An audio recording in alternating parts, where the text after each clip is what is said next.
The Rankine cycle is the most simple steam turbine cycle. It can be encountered in the smaller size facilities of steam turbines.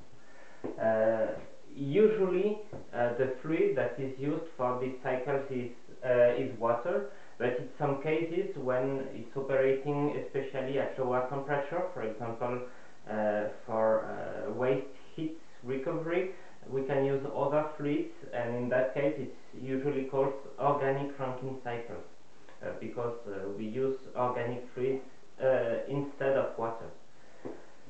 So the Rankine cycle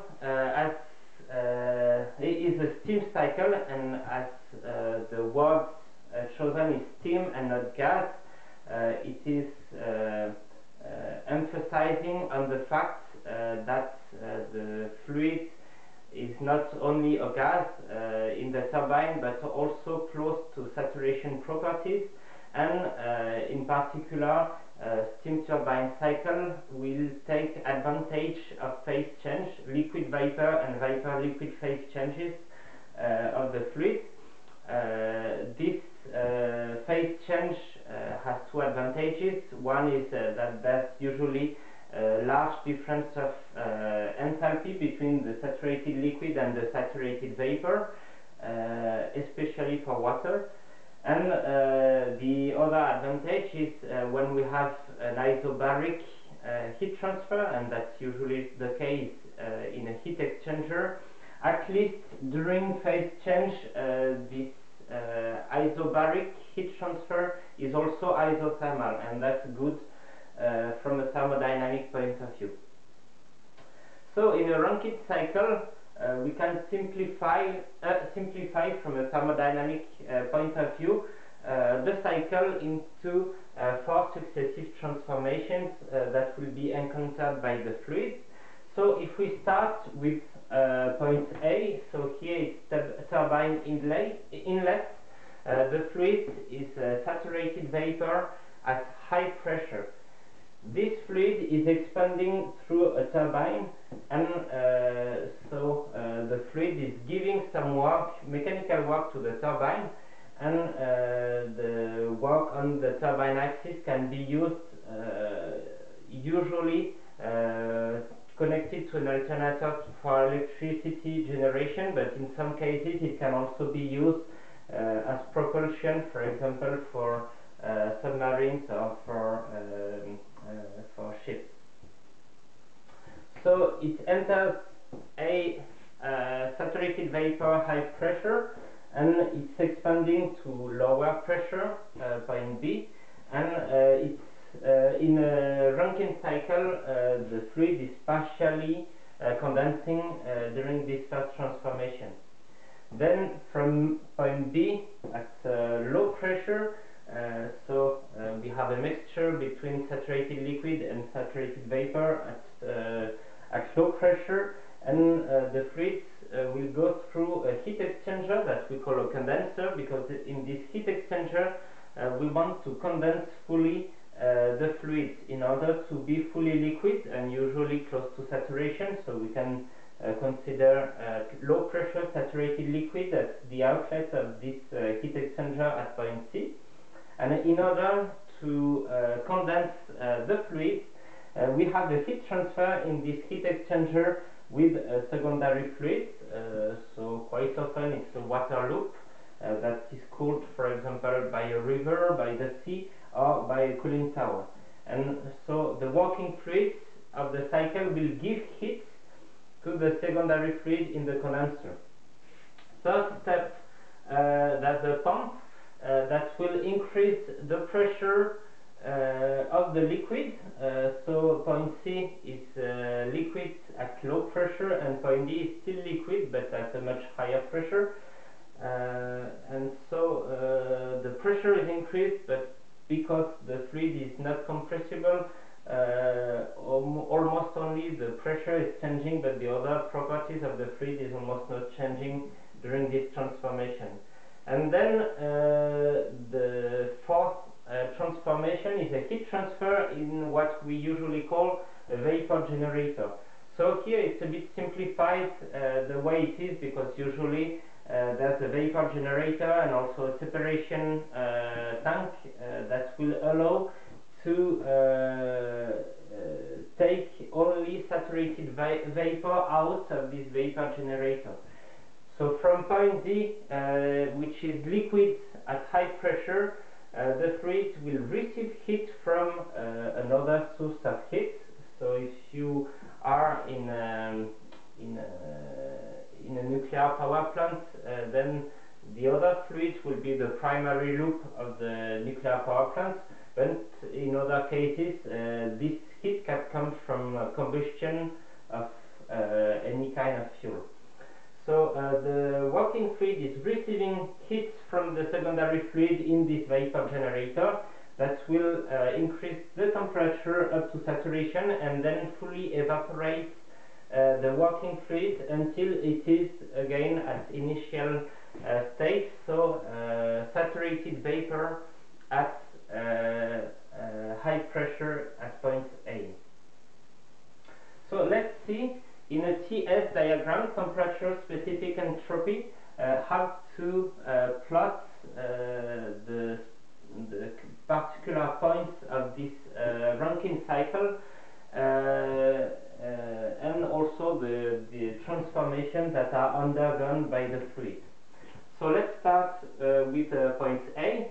Point A is at high pressure and as a saturated vapor. So here in a TS diagram for a fluid, the first thing you can see here is the spinodal. It's the saturation line that will separate the liquid from the gas. At the top here you have the critical point of the fluid. On the left hand side that's the liquid. On the right hand side that's the vapor. And under this curve in the middle it corresponds to a mixture of saturated liquid and saturated vapor. Then second thing we can plot are the two specific pressures we have in this cycle, and we can see that we have two elements that will change the pressure. The pump is increasing the pressure and the turbine is decreasing the pressure, so we have all the four specific points of the cycle that are placed on this, either on the high pressure or on the low pressure. So schematically I have drawn here two isobaric lines, high pressure and low pressure, that are horizontal because they are merged with the isothermal lines inside the two-phase zone. It's going up here in the vapor zone, and in the liquid zone, in fact, here it's a bit exaggerated because it's almost merged with the liquid saturation line, and all the isobaric lines are very close to each other in a TS diagram, and this is due to the fact that the liquid is almost incompressible. So, at high pressure and saturated vapor, so we are there, we have point A, the inlet of the turbine. Then from A to B, there's an expansion in a turbine. So how is the expansion in a turbine? First thing we can say is most of the time the turbines are adiabatic components. So it means that there is no heat transfer between the fluid and the outside. At least no heat transfer compared to the technical work that is exchanged with the turbine blades. And if we have no heat transfer, it means that there's no exchange of entropy because the entropy is particularly related to the heat transfer. So no exchange of entropy with the outside. And if we have a perfect turbine, then there's also no irreversibilities, so in that case no entropy creation. If there's no entropy transfer and no entropy creation, then the entropy would stay constant, and we can consider that if we have a real, an ideal turbine, so without irreversibilities, then the entropy will remain constant during the expansion. So we can plot here vertically on this TS diagram here the specific entropy of point A, the inlet turbine, and if we have perfect expansion, we would find the outlet of the turbine at the cross section between this constant specific entropy and the lower pressure isobaric line. That's usually what we call the isentropic here point B, because that would be the ideal exit of the turbine. But most of the time that's too wrong approximation to say that the expansion is reversible, and we need to take into account the fact that in a real turbine there are irreversibilities, and that these irreversibilities will cause a creation of entropy, and so the real specific entropy, so real point B, will be so the entropy will be higher in the real case, so point B will be somewhere to the right here, but still on the lower pressure line.